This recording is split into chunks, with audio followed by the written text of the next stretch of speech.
Bonjour à tous, je suis Valérie Duret, je suis compte manager chez Orange et je suis ravie d'accueillir aujourd'hui Christelle Forget de Netellium et Mathieu Morin de M-Target sur ce salon All for Customers sur Paris. On va pouvoir échanger tous ensemble autour du RCS, mais avant de débuter cette conversation, je vous propose de vous présenter individuellement.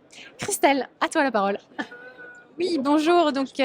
Netellium, on est une agence de CRM marketing et data. On est éditeur de notre propre plateforme de CRM marketing qui a des fonctionnalités comme d'être un RCU, d'être une DMP, d'activer le marketing automation avec tout ce qui est email, SMS, push vocaux, formulaire aussi de collecte. Et puis, on accompagne aussi tous nos clients pour définir leur stratégie de marketing relationnelle et créer des plans relationnels pour engager et convertir leurs clients.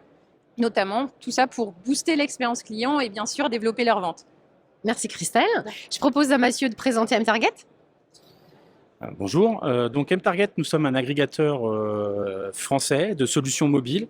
Donc depuis 2006, en fait, nous accompagnons nos clients dans la mise en place, le routage et l'analyse de campagnes SMS, VMS, RCS bien sûr, et également tout ce qui a trait aux applications OTT type WhatsApp. Donc on est une PME, on appartient au groupe Belen par le biais de sa filiale Softnext qui est spécialisée dans la tech et les logiciels. Et ça nous permet, ce statut de PME en fait, adossé à un groupe, nous permet de rester très agile et de répondre aux besoins de nos clients, quels qu'ils soient, que ce soit pour des besoins marketing, des besoins transactionnels ou conversationnels, comme on va le voir avec RCS. Merci à tous les deux. Donc j'entends que vous avez eu l'occasion de collaborer sur le SMS push enrichi. Qu'est-ce qui vous a séduit justement pour vous lancer sur le RCS? Christelle. Il y a plein de choses. En fait, on voit que parmi nos clients, il y a deux attentes qui se dégagent. Déjà, la première, c'est d'avoir des contenus beaucoup plus impactants visuellement pour essayer d'émerger dans tout le bruit publicitaire. Et c'est vrai que du coup, le RCS présente déjà cet atout d'être beaucoup plus graphique et impactant. Donc déjà, en soi, ça convainc les clients de se lancer, de tester l'aventure. Et ensuite, il y a toujours une attente de personnalisation des messages plus poussée. Et donc là-dessus, c'est vrai qu'on accompagne de plus en plus de clients avancés dans la définition en profondeur de leur persona, de comprendre leurs attentes, leurs besoins, leurs freins, d'analyser en détail le parcours client, leurs attentes à chaque étape du parcours. Et ensuite, on crée donc pour eux des plans relationnels beaucoup plus puissants et personnalisés.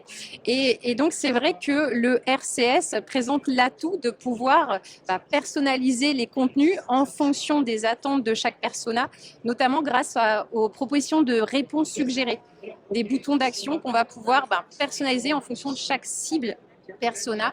Et donc, c'est vrai que c'est une opportunité de canal hyper intéressante pour les marques. Eh bien nous, en fait, M-Target, très tôt, on s'est intéressé au RCS. On a été parmi les premiers à faire partie du Early Access Programme de Google. On s'enorgueillit d'être les premiers à avoir mis en place et routé une campagne officielle RCS avec nos partenaires historiques que sont les opérateurs.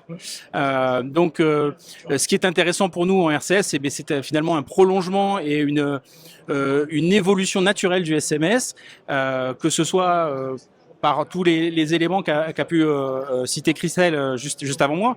Effectivement, le conversationnel, c'est un vrai sujet, c'est une vraie demande des clients.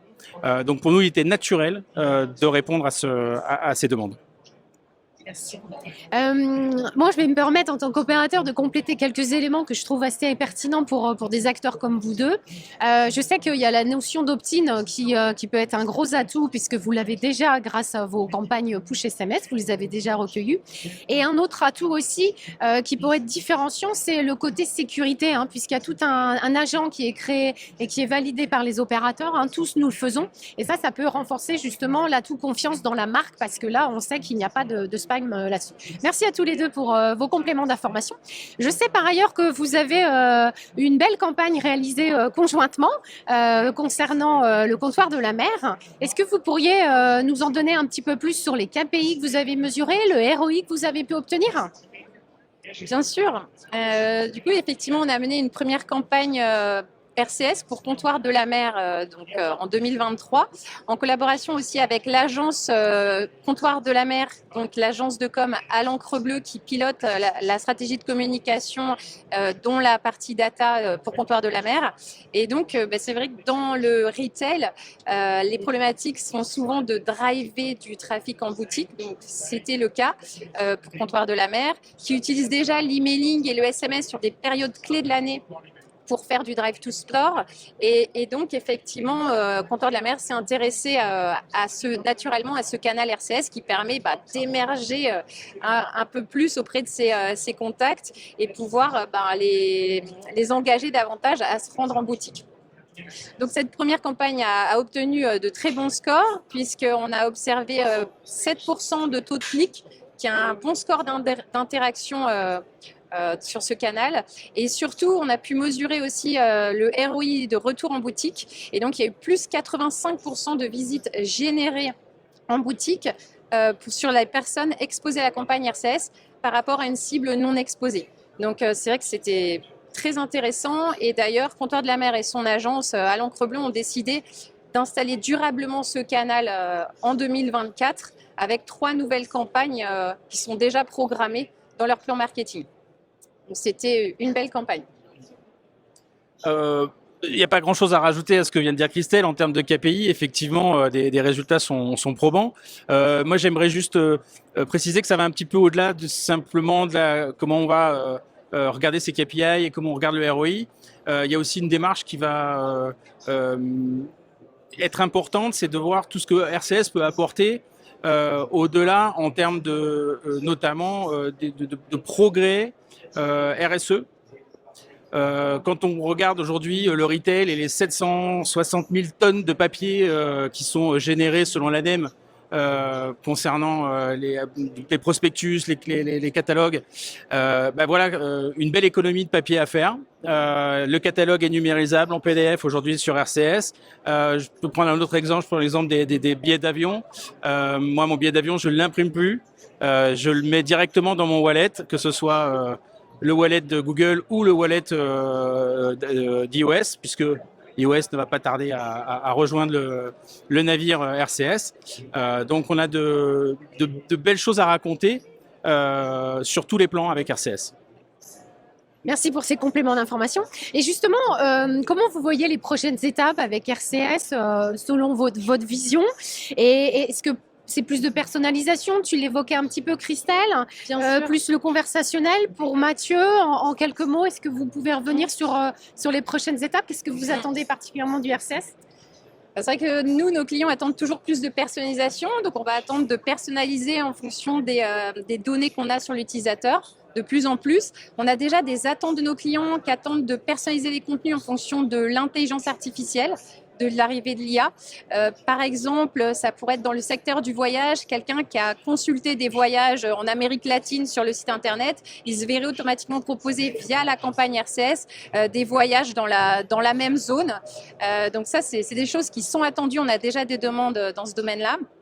On va aussi attendre des fonctionnalités de géolocalisation beaucoup plus avancées en temps réel pour vraiment proposer la boutique la plus proche à proximité du contact. Et puis, bien sûr, oui, on va suivre de près et se préparer à l'arrivée du conversationnel qui va permettre vraiment de pouvoir répondre en temps réel à des demandes ou questions de l'utilisateur.